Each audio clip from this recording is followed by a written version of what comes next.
will send their women against their men and thereby destroy the strength of their families. But it's amazing to me how confused women are today, even in the church, about their role. And they are confused because there is a massive effort. The troops have been sent out from the fortress called the Feminist agenda to spread their philosophy throughout this society. Radical feminism has so brainwashed our culture that church leaders and church members have even capitulated to the lies. And as a result, marriage and the family, the primary building blocks of social and moral order, are in shambles. Much of this can be laid at the feet of the feminist movement because it has overturned the thinking of women so dramatically that they have abandoned their God-intended role, and consequently, the family has felt the consequences.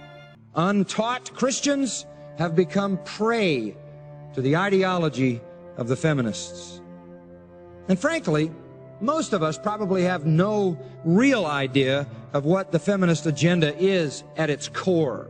It is frightening and it is fatal. What the public sees is that women want equal pay.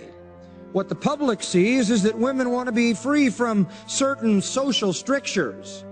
But the real agenda is much more serious.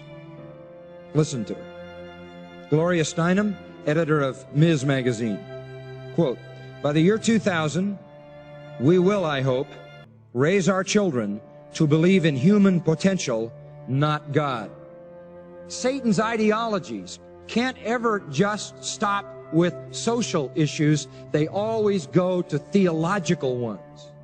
Radical feminist leader Sheila Cronin, and you've heard the name, I've heard it so many times, she says this: "Since marriage constitutes slavery for women, it is clear that the women's movement must concentrate on attacking this institution.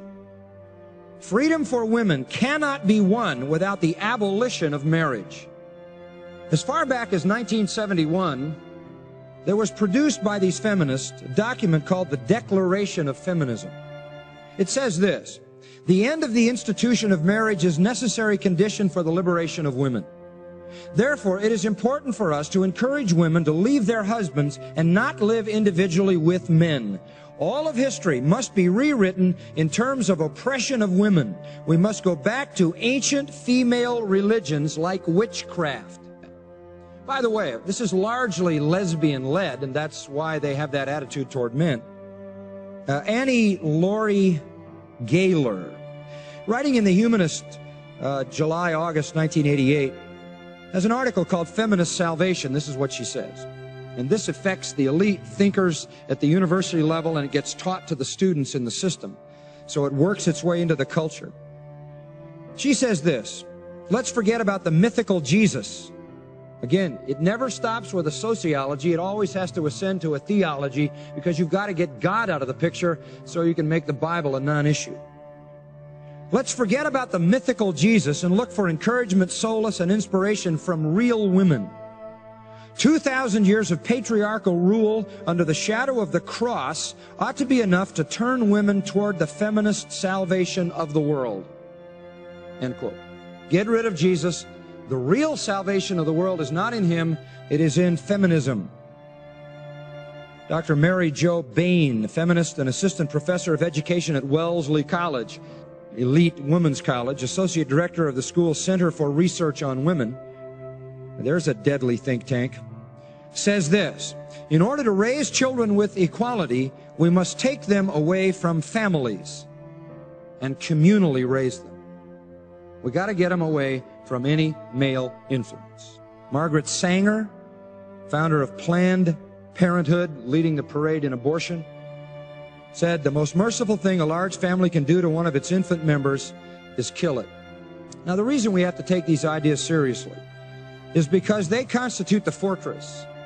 They constitute the speculations, the ideologies, the proud intellectualism that is erected in this culture and has a formidable place. They are influencing law. They are influencing the courts. They have a massive influence on education.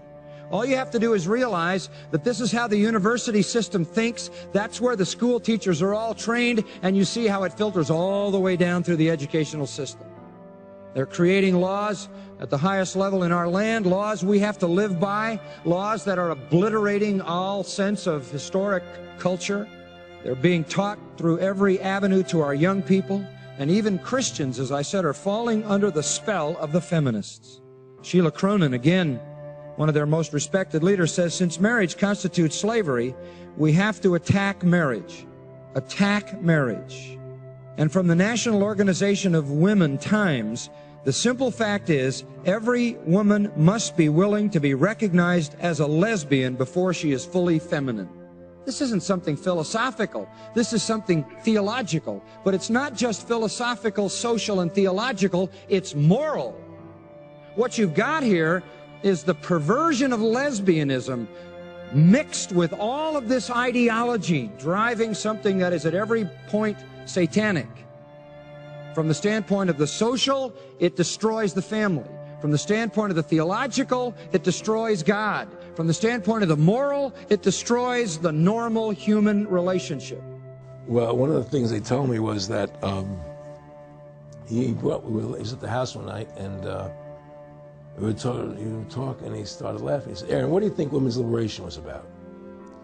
And I said, I had pretty conventional thinking about it at that point. I said, I think it's about women having the right to work, getting equal pay with men, just like they won the right to vote, you know? And he started to laugh. He said, you're an idiot.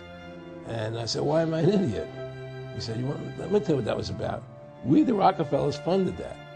We funded Women's Lib, you know?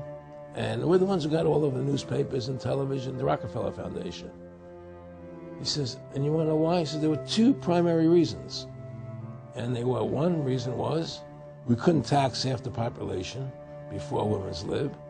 And the second reason was, now we get the kids in school at an early age. We can indoctrinate the kids how to think. It breaks up the family. The kids start looking at the state as the family, as the school, as the officials, as their family, not as the parents teaching them. And so those are the two primary reasons for Women's Lib, which I thought up to that point was a noble thing. You know, when I saw their intentions behind it, where they were coming from when they created it, the thought of it, I saw the evil behind what I thought was a noble venture.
it's apparently going, being presented right now Texas legislature. in Texas legislature, not Europe. Right. If lawmakers approve this bill, then moms who kill their babies, up to 1 year, mind you, can get off because of postpartum psychosis. Postpartum depression will be a defense for murdering a baby up to a year.